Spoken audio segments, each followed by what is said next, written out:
Ticket न देने पर गांधी भवन पर विष्णुवर्धन रेड्डी के हामियों का पथराव और गड़बड़। कांग्रेस पार्टी में टिकटों की तकसीम के मसले पर कायदीन में नाराजगी और बरहमी देखी जा रही है।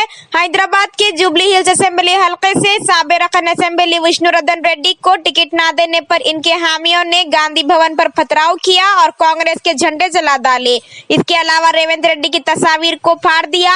जुमे की रात कांग्रेस पार्टी ने उम्मीदवारों की दूसरी फहरिस्त जारी की थी, जिसमें कई हकीकी कायदीन को टिकट न देने की शिकायत की गई है।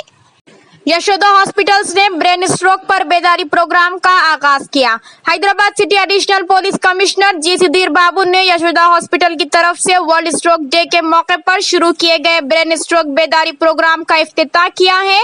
यशोदा हॉस्पिटल सिकंदराबाद ने ब्रेन स्ट्रोक के मरीजों में नए इलाज और टेक्नोलॉजी के बारे में बेदारी प्रोग्राम का इनेकाद किया था।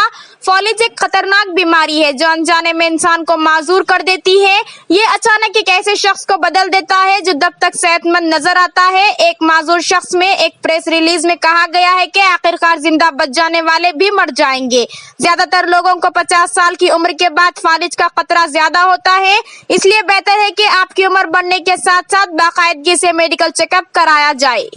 इंतखाबात से कबल कांग्रेस को जबरदस्त धक्का। तेलंगाना कांग्रेस माइनॉरिटी डिपार्टमेंट के चेयरमैन शेख अब्दुल्ला सोहेल ने दे दिया इस्तीफा। कांग्रेस माइनॉरिटी डिपार्टमेंट के चेयरमैन शेख अब्दुल्ला सोहेल ने आज कांग्रेस पार्टी से इस्तीफा दे दिया है। उन्होंने अपने इस्तीफा का मकतूब पार्टी सदर मल्लिकार्जुन खड़गे को रवाना कर दिया। 3 सफ़ात पर मुश्तमिल इस्तीफा के मकतूब में शेख अब्दुल्ला सोहेल ने कहा कि पीसीसी सदर रेवंत रेड्डी की वजह से इस्तीफा पेश कर रहे हैं, क्योंकि वो 35 साल से कांग्रेस से वाबस्ता है और कई पीसीसी सुदूर के साथ काम कर चुके हैं। लेकिन रेवंत रेड्डी पीसीसी सदर बनने के बाद पार्टी में काफी तब्दीलियां रोनुमा हुई हैं। पार्टी का हर तबका इनसे नाराज है। खासतौर पर टिकट की तकसीम में सीनियर कायदीन नजरअंदाज कर दिए गए। रेवंत रेड्डी ने टिकटों को बाजार की अशिया के तौर पर फरोख्त कर दिया। हकीकी कायदीन टिकटों से महरूम हो गए, इसलिए वो पार्टी से इस्तीफा पेश कर रहे हैं। दिल्ली में 80 रुपए और हैदराबाद में 60 रुपए फी किलो प्याज। मुल्क भर में प्याज की कीमतों में बेतहाशा इजाफा। मुल्क भर में प्याज की कीमत में गुज़िश्ता एक हफ्ते के दौरान दुगना इजाफा हुआ है। 1 किलो प्याज की कीमत जो पहले 20 था 30 रुपए फी किलो थी, अब दिल्ली में तकरीबन 80 रुपए और हैदराबाद में 50 था 60 रुपए फी किलो हो गई है। दिल्ली की गाजीपुर सब्जी मंडी में प्याज के एक ताजिर ने बताया कि आज ये 350 रुपए फी 5 किलो तक पहुंच गई है और ताजिर ने कहा कि आने वाले दिनों में प्याज की कीमतों में मजीद इजाफा होने का इम्कान है और कहा कि नवरात्रि से पहले 1 किलो प्याज की कीमत 50 रुपए थी, अब 70 रुपए तक पहुंच गई है। इनका कहना था कि वो इसे 80 रुपए में सारिफीन को फरोख्त कर रहे हैं, क्योंकि इसकी कीमत 70 रुपए है और कहा कि चंद रोज कबल ये 30 से 40 रुपए फी किलो के दरमियान था। अगर ये इसी तरह जारी रहा तो ये 100 रुपए फी किलो तक पहुंच जाएगी। हैदराबाद में भी फी किलो प्याज 50 था 60 रुपए में फरोख्त हो रही है। सिर्फ 2 हफ्ते कबल मार्केट में सारिफीन को 22 से 25 रुपए फी किलो की माकूल हद में दस्तयाब थी।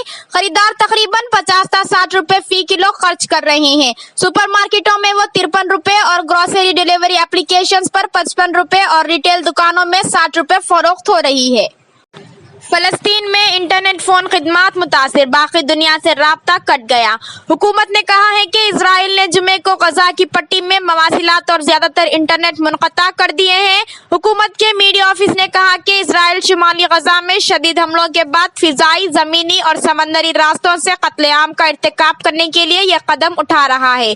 गजा में AFP के सहाफ़ियों ने तस्दीक की कि वो सिर्फ महदूद इलाकों में बातचीत करने के काबिल है, जहाँ वो सरहद पर इजरायली नेटवर्क से राब्ता कायम कर सकते हैं।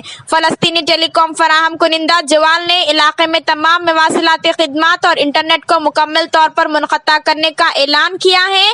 जवाल ने अपने फेसबुक पेज पर लिखा कि गुज़िश्ता 1 घंटे में होने वाली शदीद बमबारी ने गजा को बैरून दुनिया से मिलाने वाले बाकी तमाम बैनुल अक़वामी तमाम रास्तों को बर्बाद कर दिया गया। मुकेश अंबानी को जान से मार देने की धमकी। मुल्क के नामवर बिजनेसमैन रिलायंस इंडस्ट्रीज के सदरनशीन मुकेश अंबानी को जान से मार देने की धमकी दी गई है।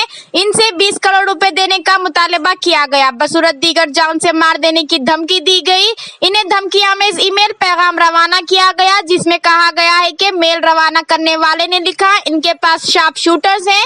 ये मेल शादाब खान के नाम से रवाना किया गया है। अंबानी के क़यामगाह के सिक्योरिटी के ओहदेदारों ने मुंबई मुंबई में वाक़ रामदेवी पुलिस से इस सिलसिले में शिकायत की, जिस पर पुलिस ने केस दर्ज कर लिया है। मुकेश अंबानी को पहली मर्तबा इस तरह की धमकी नहीं दी गई, बल्कि पहले भी ऐसी धमकियां दी जा चुकी हैं। अंबानी की सिक्योरिटी में इजाफा कर दिया गया है और पुलिस मेल रवाना करने वाले शख्स की तलाश कर रही है।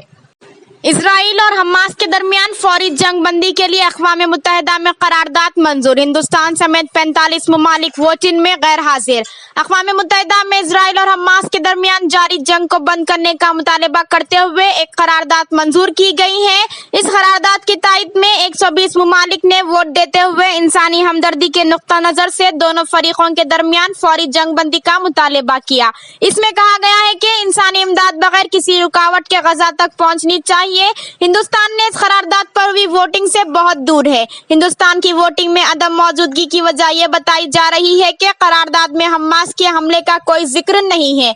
मीडिया रिपोर्ट्स के मुताबिक 40 ममालिक की हिमायत से अर्दन ने करारदाद का मसूदा अक़वाम मुत्तहिदा के हंगामी खुसूसी अजलास में पेश किया है। शहरियों के तहफ़्फ़ुज़, कानूनी और इंसानी जिम्मेदारियों को बरकरार रखने के नाम से पेश की गई करारदाद को मंजूरी दी गई। 120 ममालिक ने इस करारदाद के हक में वोट दिया, जबकि 14 ममालिक ने इसकी मुखालिफत की। 45 ममालिक गैर हाजिर थे। हिंदुस्तान के साथ Australia, Canada, Germany, Japan, Ukraine, बरतानिया वोटिंग में हिस्सा न लेने वाले ममालिक की फहरिस्त में शामिल है। टीएसआरटीसी को तवक्को है कि इस दशहरे को 200 करोड़ रुपए से ज्यादा की आमदनी होगी। कॉरपोरेशन ने दशहरा त्योहार मनाने के लिए पड़ोसी रियासतों में जाने वाले शहरियों के लिए तेलंगाना, आंध्र प्रदेश और कर्नाटक में कुल 5,500 खुसूसी बसें चलाएं। इसके पिछले साल के त्योहार के सीजन के 195 करोड़ रुपए के मुकाबले ओहदेदारों ने कहा कि अक्टूबर के आखिर तक कमाई आसानी से 200 करोड़ रुपए से तजावुज कर जाएगी। इस दशहरा सीजन में Telangana state road transport corporation अपने पिछले साल के त्योहार के सीजन के 195 करोड़ रुपए के मुकाबले तकरीबन 25 करोड़ रुपए ज्यादा कमाने की तवक्को कर रही है। निकाम ने बताया कि अक्टूबर तक कमाई बआसानी 200 करोड़ रुपए से तजावुज कर जाएगी। गुज़िश्ता साल के मुकाबले इस साल 1,302 मजीद खुसूसी बसों का इंतजाम किया गया है।